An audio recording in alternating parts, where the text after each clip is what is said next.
زندگی کی طرح نیوزی لینڈ میں سردیوں کی یہ میری پہلی رات بھی ڈھلتی جا رہی تھی اور میں کمرے کی کھڑکی کے پاس کھڑا نیوزی لینڈ کے خوبصورت درختوں کا نظارہ کرتا رہا، جن پر برف کی سفید پریوں نے آسمان سے اتر کر بسیرا کر رکھا تھا اور سڑک پر دور دور تک پڑی ہوئی برف یوں محسوس ہو رہی تھی جیسے آسمان کے سارے سفید بادل اتر کر زمین پر آ گئے ہوں۔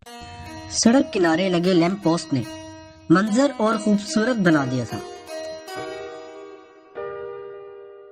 اللہ نے ہم انسانوں کے لیے کتنی خوبصورت نعمتیں عطا کی ہیں، مگر ہم انسان کسی بھی نعمت کا صحیح طرح شکر بھی ادا نہیں کر پاتے۔ میں نے یہی سوچتے ہوئے کمرے کی کھڑکی بند کی اور برفیلی رات کی بڑھتی ہوئی ٹھنڈک سے بچنے کے لیے میں کمرے میں آتش دان میں جلتی ہوئی لکڑیوں کے پاس پڑی کرسی پر جا بیٹھا۔ آتش دان میں جلتی ہوئی لکڑیوں کی شعلے ہوا میں اڑ اڑ کر غائب ہو رہے تھے اور جلتی ہوئی لکڑیوں کے چٹکنے کی آواز بھی وقفے وقفے سے کمرے میں سنائی دے رہی تھی۔ میری نظر کمرے میں پڑی ایک کتاب پر جا کر ٹھہر گئی، جس پر کتاب کا نام بڑے لفظوں میں لکھا ہوا تھا، جرنی ٹو چائنا بائی محمد علی۔ میں نے کتاب اٹھائی اور اس کا مطالعہ کرنا شروع کیا۔ کتاب میں لکھا تھا، یہ چائنا ہے، دنیا کا ایک ایسا ثقافتی اور قدیم تہذیب کا علاقہ جو ایشیا کے مشرق میں واقع ہے۔ چین، جو کہ دنیا کی سب سے پرانی تہذیبوں میں سے ایک ہے، یہ آج ایک کامیاب ریاست کے روپ میں موجود ہے اور اس کی ثقافت کی تاریخ کوئی 6000 سال پرانی ہے۔ چین اسلامی جمہوریہ پاکستان کے 2 سال بعد معرض وجود میں آیا۔ چینی قوم پوری دنیا میں ایک پسی ہوئی قوم تھی، کوئی نظام نہیں تھا، ہر چیز تباہ ہو چکی تھی۔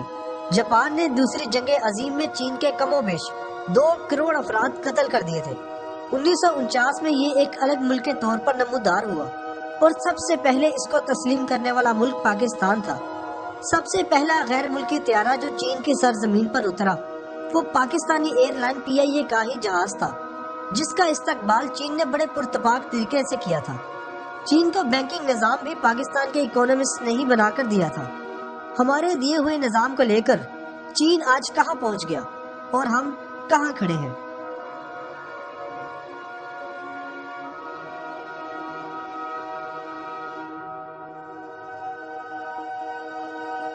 امریکہ جیسا ترقی یافتہ ملک بھی چائنا کا تقریباً 1.31 ٹریلین ڈالرز کا مقروض ہے، جبکہ امریکن پرائیویٹ کمپنیز کا قرض 19.5 ٹریلین ڈالر سے بھی زائد ہے۔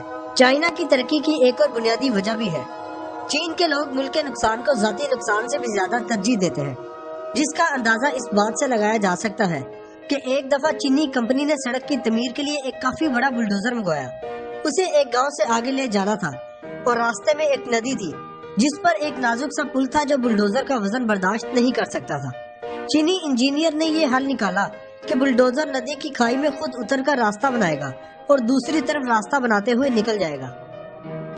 اس تجویز پر جب عمل ہوا تو بلڈوزر جب نیچے اتر رہا تھا تو ایک بڑی چٹان آ گئی اور بلڈوزر پھسل کر ندی میں گرنا شروع ہو گیا۔ اس دوران چینی انجینئر نے بے چینی میں ادھر ادھر بھاگنا شروع کر دیا۔ جب بلڈوزر کا گرنا لگ بھگ طے ہو گیا تھا تو اس نے پھوٹ پھوٹ کر رونا شروع کر دیا۔ لوگوں نے جب اس سے رونے کی اس قدر وجہ پوچھی تو اس نے جو جواب دیا وہ سنہرے حروف میں لکھنے کے قابل ہے۔ اس نے کہا، میں کیسے نہ روؤں، یہ میرے ملک کا نقصان ہو رہا ہے۔ بعد میں گاؤں والوں کی مدد سے اس بلڈوزر کو بچا لیا گیا۔ میں سمجھتا ہوں کہ چینی لوگوں کی اپنے ملک سے محبت اور اخلاص کا ہی نتیجہ ہے کہ یہ قوم آج دنیا کی ترقی یافتہ قوموں میں شمار ہوتی ہے۔ چائنا کے بارے میں کچھ دلچسپ حقائق کی بات کی جائے تو چائنا میں آج بھی تقریباً 35 ملین سے زیادہ لوگ غاروں میں رہتے ہیں۔ چائنا میں ایک ایسا ریسٹورنٹ بھی ہے جس کا نام OFC یعنی اوباما فرائیڈ چکن ہے۔ چین میں ایک شخص اس وقت کوما میں چلا گیا جب وہ پورے 1 ہفتے تک بنا سوئے انٹرنیٹ پر کوئی اچھا کاروبار شروع کرنے کے لیے معلومات تلاش کر رہا تھا۔ وہ 5 مہینے بعد پیسے کی خوشبو سے کوما سے باہر آیا۔ چائنا میں سب سے زیادہ تباہ کن زلزلہ 1556 میں آیا تھا، جس میں 8,30,000 سے زیادہ لوگ موت کے منہ میں چلے گئے تھے۔ چائنا میں فیس بک بلاک ہے، اس کے باوجود چین میں فیس بک کے 95 ملین صارفین ہیں۔ دنیا کی زیادہ تر بلند و بالا عمارتیں چائنا میں ہیں۔ چائنا میں ہر سال 20 ملین سے زیادہ 20 سال پرانے درخت صرف چوپ سٹکس بنانے کے لیے کاٹ دیے جاتے ہیں۔ ویسے تو چائنا میں بہت سے کھیل کھیلے جاتے ہیں، مگر چائنا کا قومی کھیل ٹیبل ٹینس ہے۔ دنیا کی سب سے بڑی فوج چائنا کے پاس ہے۔ چائنا دنیا کا امیر ترین ملک ہے، مگر آج بھی چائنا میں 10 کروڑ سے زیادہ لوگ روزانہ $1 سے بھی کم پر گزارا کرتے ہیں۔ دنیا میں اس وقت سب سے زیادہ لوگ چائنا میں رہتے ہیں۔ اس وقت چائنا کی آبادی 1 ارب 35 کروڑ سے بھی زیادہ ہے۔ چائنا کی آبادی کا اندازہ اس بات سے بھی لگایا جا سکتا ہے کہ دنیا میں ہر 5 میں سے 1 انسان چائنیز ہے۔ رقبے کے لحاظ سے دنیا کا چوتھا سب سے بڑا ملک چائنا ہے۔ دنیا کے پہلے 3 بڑے ممالک رشیا، کینیڈا اور امریکہ ہیں۔ رشیا چین کے مقابلے میں تقریباً 2 گنا زیادہ بڑا ہے۔ دنیا کی 14% آبادی چائنیز زبان بولتی ہے۔ دنیا میں بے شمار لوگ آئس کریم بڑے شوق سے کھاتے ہیں۔ آئس کریم کے بارے میں یہ خیال کیا جاتا ہے کہ 4000 سال پہلے دودھ اور برف سے آئس کریم چائنا میں بنائی جاتی تھی۔ اس وقت چین عالمی معیشت پر تیزی سے چھایا ہوا ہے۔ شاید ہی کوئی گھر ایسا ہو جس میں چین کی مصنوعات استعمال نہ ہوتی ہے۔ ماؤ زیڈونگ جدید چین کا بانی شمار کیا جاتا ہے۔ چین کو ترقی دینے میں اس کا بہت بڑا ہاتھ ہے۔ چین کے لوگ نشے کے عادی تھے، لیکن اس نے اپنی قوم سے یہ برائی چھڑوا کر اسے دنیا کی ایک محنتی قوم بنا دیا۔ اس نے تاریخ کے سب سے بڑے لانگ مارچ کے دوران اپنی قوم کو ہدایت کی تھی کہ وہ گرم پانی اور چنے ساتھ رکھے۔ چنے تھوڑے سے کھانے سے آپ کی بھوک ختم ہو جائے گی اور گرم پانی آپ کو پیٹ کی بیماریوں سے بچائے گا۔ آج بھی چینی قوم گرم پانی استعمال کرتی ہے، جس کی وجہ سے یہ قوم صحت مند اور توانا ہے۔ چین کی کمیونسٹ پارٹی نے بیجنگ میں ایک انسٹیٹیوٹ قائم کر رکھا ہے، جہاں پارٹی کے اراکین کو متعلقہ شعبہ میں وزیر مشیر بنانے اور چین کے لیے نئی قیادت تیار کرنے کی تربیت دی جاتی ہے۔ تربیت مکمل ہونے کے بعد ان کو سرٹیفکیٹ دیا جاتا ہے۔ اگر کسی شخص کے پاس اس ادارے کا سرٹیفکیٹ نہ ہو تو اسے وزیر یا مشیر کے قابل نہیں سمجھا جاتا۔ یہاں تک کہ چین کے آنے والے صدر کو 5 سال پہلے ہی صدر بننے کی تربیت دی جاتی ہے۔ چین کے رہنما ماؤ زیڈونگ کو یہ اعزاز حاصل ہے کہ بہترین انگلش جاننے کے باوجود انہوں نے پوری زندگی کبھی انگریزی نہیں بولی۔ یہاں تک کہ انہیں انگریزی میں لطیفہ بھی سنایا جاتا تو وہ اس وقت تک ہنستے نہیں تھے جب تک کہ اس کا ترجمہ نہیں کیا جاتا۔ یعنی اپنی زبان سے محبت بھی چین کی ترقی کی وجہ ہے۔ چین کے تمام لوگ باشمول افسران، مزدور سب مل کر ایک ہی جیسا کھانا کھاتے ہیں۔ اس کے علاوہ وہ کسی بھی ملک جاتے ہیں تو اپنے ساتھ چینی مصنوعات بھی لے کر جاتے ہیں تاکہ دنیا کو چین کی مصنوعات سے متعارف کروایا جا سکے۔ چین میں چوری کی سزا موت ہے۔ چور کو سر پر گولی ماری جاتی ہے اور گولی کا معاوضہ اس کے ورثہ سے وصول کیا جاتا ہے۔ جب تک ورثہ معاوضہ نہ دے لاش نہیں لے جا سکتے۔